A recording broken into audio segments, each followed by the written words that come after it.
नमस्कार, आप देख रहे हैं एबी स्टार न्यूज। मैं हूं आपके साथ सपना वर्मा। एक बार फिर हाजिर हूं अपने खास कार्यक्रम एक किस्सा दिन का हिस्सा में, जहां मैं आपको बताती हूं देश और दुनिया से जुड़े वो तमाम राजनीतिक, ऐतिहासिक और सामाजिक क्षेत्र से जुड़ा वो एक दिलचस्प और एक अनोखा किस्सा जो बनेगा दिन का हिस्सा। तो चलिए शुरुआत करते हैं आज के हमारे पहले किस्से से, जो कि सामान्य ज्ञान और इतिहास की घटना से जुड़ा है। जी हाँ, एक ऐतिहासिक घटना से जुड़ा है। आज की तारीख विश्व इतिहास में एक बेहद ही गंभीर और एक बेहद ही खास तारीख है। आज के दिन राज्यों के आधार पर, आज के दिन भाषा के आधार पर राज्यों का पुनर्गठन किया गया था। कौन थे वो राज्य और किन किन राज्यों का आज ही के दिन पर भाषा के आधार पर पुनर्गठन किया गया था, आइए एक नज़र डालते हैं। आइए जानते हैं आज क्या है खास। 1 नवंबर का ऐतिहासिक आंकलन, खंगालते हैं इतिहास के पन्ने। देश का दिल कहे जाने वाले राज्य मध्य प्रदेश का आज 1 नवंबर 2021 को अपना 66वां स्थापना दिवस मना रहा है। इस राज्य की स्थापना 1 नवंबर साल 1956 को आज ही के दिन हुई थी। भारत के दूसरे सबसे बड़े राज्य मध्य प्रदेश की स्थापना तत्कालीन भारत के लिए सबसे बड़ी चुनौती रही, जिसका मुख्य कारण 4 प्रांत मध्य प्रदेश, पुराना मध्य प्रदेश, विंध्य प्रदेश और भोपाल जोड़कर ही एक राज्य बनना। लेकिन असल में इन बड़े प्रांतों में रहने वाली जनता अलग अलग विचार, शैली, खान पान, रहन सहन, लोक संस्कृति और आचार विचार की थी।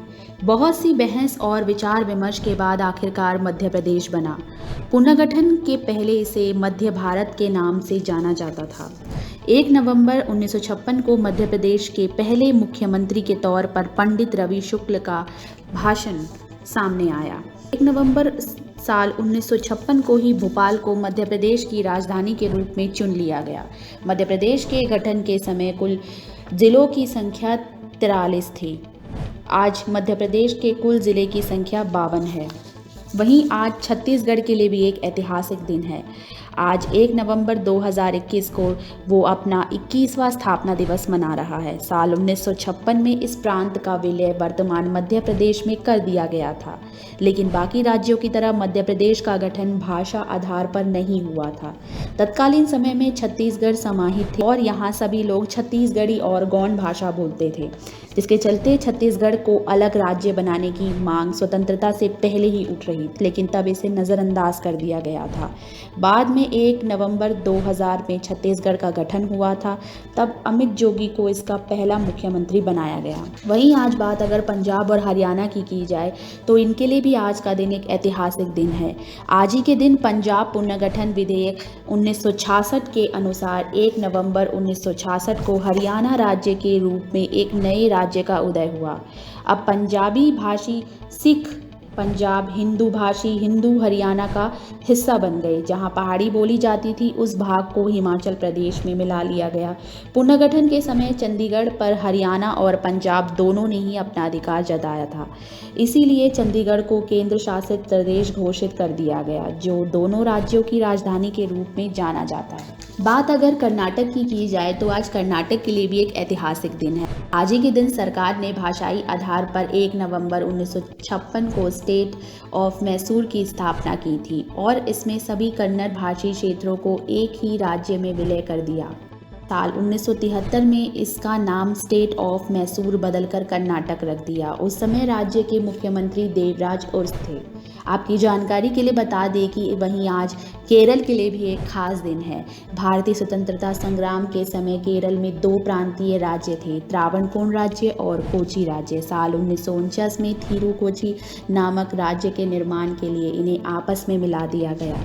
स्वाधीनता के बाद राज्य पुनर्गठन एक्ट 1956 के तहत वर्तमान केरल राज्य का निर्माण मद्रास राज्य के मालाबार जिले, थिरुकोची राज्य और कासरगोड, तालुका और दक्षिण कनाडा को मिलाकर किया गया। अपनी लोक संस्कृति, पारंपरिक जीवन और समृद्धि संस्कृति और विरासत के साथ जीवन यापन करने वाले यहाँ के लोग आज 1 नवंबर के दिन केरला विप्पी मनाते हैं।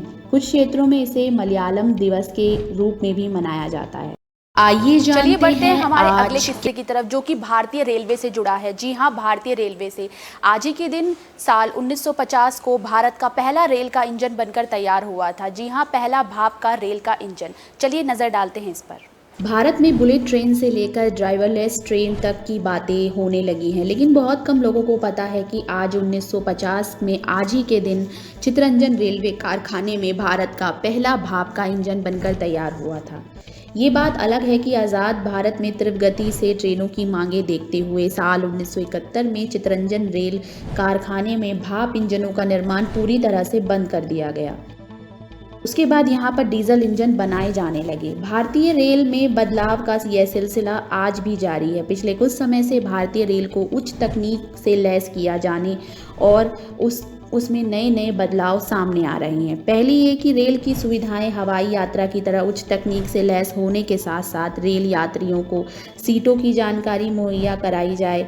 वहीं क्रैक होती हुई पुरानी पटरियों के बीच रिपोर्ट भी सामने आई कि भारतीय रेल जिन पुलों से होकर गुजरती हैं उनमें अधिकांश 100 से भी ज़्यादा पुराने हैं। उनका निर्माण आधुनिक तकनीक के मुताबिक होना चाहिए। वर्तमान में भारतीय रेलवे एशिया का सबसे बड़ा रेलवे नेटवर्क है।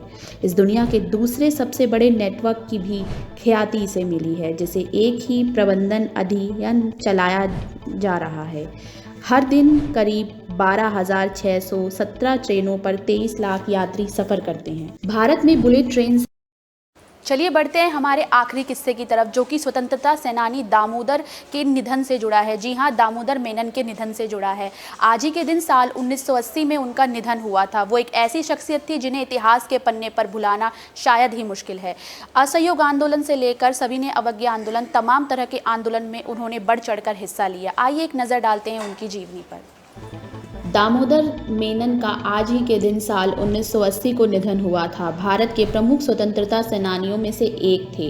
तत्कालीन समय में उनकी गिनती देश के बेहतरीन पत्रकारों में भी की जाती थी। उन्होंने महात्मा गांधी के नमक सत्याग्रह और सविनय अवज्ञा आंदोलन में हमेशा से सक्रिय रूप से भागीदारी निभाई। वो समाजवादी विचारों को मानने वाले थे, अहिंसा के सिद्धांत पर चलने वाले थे। दामोदर मेनन ने महाराजा कॉलेज त्रिवेंद्रम और रंगून यूनिवर्सिटी बर्मा से अपनी शिक्षा प्राप्त की। इसके बाद उन्होंने त्रिवेंद्रम से कानून की डिग्री ली, किंतु उनकी रुचि सार्वजनिक कार्यों और पत्रकारिता में ज़्यादा थी। वो गांधी जी और नेहरू जी से प्रेरित होकर स्वतंत्रता संग्राम में सम्मिलित हो गए। साल 1930 में नमक सत्याग्रह और 1932 में सविनय आंदोलन में सक्रिय रूप से भागीदारी के दौरान उन्हें जेल भी जाना पड़ा। अंग्रेज़ों भारत छोड़ो जैसे अभियान में भी उन्होंने अपनी सक्रिय भूमिका निभाई।